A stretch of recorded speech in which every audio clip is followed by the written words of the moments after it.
Bonjour et bienvenue à la séance extraordinaire du Conseil municipal de la municipalité de Saint-Gédéon du 21 décembre 2022 à 19 h. Bonsoir et merci d'être là pour l'adoption du budget 2022.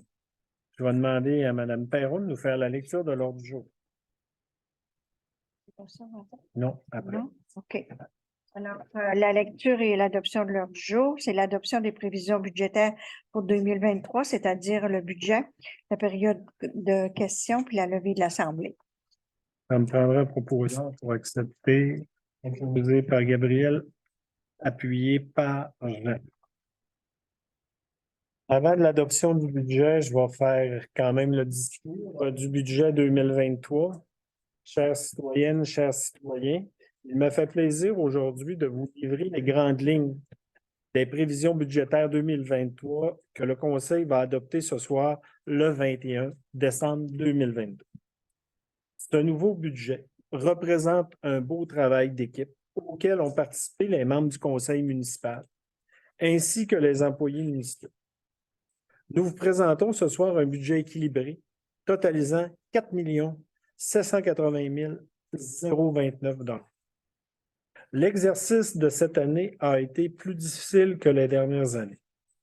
Comme vous le savez, les coûts de plusieurs biens et services ont augmenté dans la dernière année et notre réalité budgétaire doit aussi composer avec cette évidence. Dès le départ, notre souhait était de contenir les dépenses municipales pour ne pas impacter vos budgets familiaux de manière significative. Ce budget vise à répondre aux besoins de la population, assurer le développement de notre communauté, mais également respecter la capacité de payer de nos contribuables. La municipalité dégage depuis quelques années des surplus qui nous ont permis de contenir une hausse des taxes foncières. Nous vous présentons aujourd'hui un budget avec une hausse de 3,9 % de la taxe foncière. Il y a aussi des hausses de taxes de service, mais les impacts de ces hausses sont moins importants.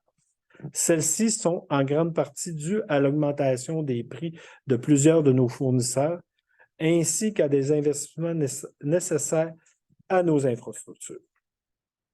La contribution à la Sûreté du Québec et à la Régie intermunicipale d'incendie du secteur extérieur augmente aussi de manière significative. 3,8 pour la Sûreté du Québec et 11,4 pour la Sûreté, la Régie intermunicipale des incendies. La hausse des revenus découlant de nouvelles constructions et de rénovations sur le territoire favorise notre municipalité. Par rapport à l'an dernier, à pareille date, le rôle d'évaluation a été haussé d'environ 15 millions. Ces éléments nous aident à contenir la hausse de la taxe foncière.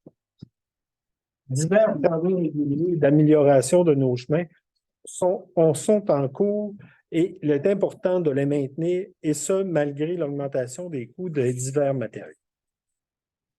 Le Conseil désire poursuivre la voie empruntée depuis les dernières années avec une enveloppe nous permettant de faire le plus d'interventions possible en assumant une pénérité de nos infrastructures. Plusieurs investissements ont été réalisés dans le cadre des travaux de voirie en 2022, soit la réfection du rang des îles sur une longueur d'environ 3 km entre le chemin du Boisé et le chemin du Golfe. Nous avons réalisé en même temps le remplacement d'une conduite d'aqueduc de 100 mm par une conduite d'aqueduc de 150 mm. Un poste de surpression d'eau potable pour le secteur du rang 5 a été construit à l'été 2022 au coût de 240 000 $. Dans la prochaine année, il est prévu de prolonger le développement résidentiel de la rue Potvin ainsi que de poursuivre le pavage de certains chemins. Un montant de 250 000 € est réservé à cette fin. Nous préparons aussi le devis pour l'importante réfection de la rue Lavoie qui est prévue en 2024. Après plusieurs années de travail, nous réaliserons cette année les travaux de l'église de Saint-Gédéon pour lui donner la vocation de salle multifonctionnelle. Un budget d'un montant de 1 900 000 est prévu pour la réalisation en grande partie financée par des subventions gouvernementales et des partenaires financiers de l'ordre d'1 425 000. À cet effet, un organisme à but non lucratif, la Grand-Montoise, a été créé pour mener à bien des activités de levée de fonds dans la communauté. Nous pouvons être fiers du travail réalisé jusqu'à maintenant dans le but de se doter d'un lieu de diffusion exceptionnel et par le fait même, préserver notre si belle Église. Il y a aussi, bien sûr, énormément d'autres choses comprises dans le budget, dont en voici quelques exemples. Travaux de rénovation à l'édifice municipal, finaliser le parc de planches à roulettes avec gazon synthétique, préparer des plans et devis pour le projet de déphosphatation des eaux usées. Le plan triennal d'immobilisation 2023, 2024 et 2025, le plan déposé prévoit des dépenses de 8 818 000 sur 3 ans, dont 2 906 000 pour 2023. La grande partie du budget ira à la salle multifonctionnelle, la Grand-Montoise, qui était un projet mobilisateur dans la communauté. L'ensemble de ces investissements sera financé en grande partie via des emprunts à long terme et subventions. La part des investissements qui sera financée à même les activités financières de l'année est estimée à 329 000 pour les différents travaux du plan triennal. Les impacts sur la taxe municipale. Une augmentation de 3 sous de la taxe foncière est décrétée pour 2023. Quant aux diverses taxes de service, il y aura des hausses de 10 $ pour le service d'aqueduc, de 40 $ pour le service d'égout et de 9 $ pour les matières résiduelles dans la catégorie du résidentiel.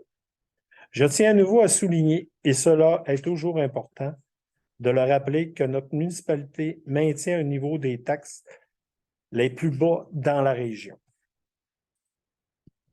Merci à tous nos collaborateurs, employés et à tous mes collègues du conseil municipal pour leur précieuse collaboration apportée et le respect qui se dégage de nos échanges et discussions.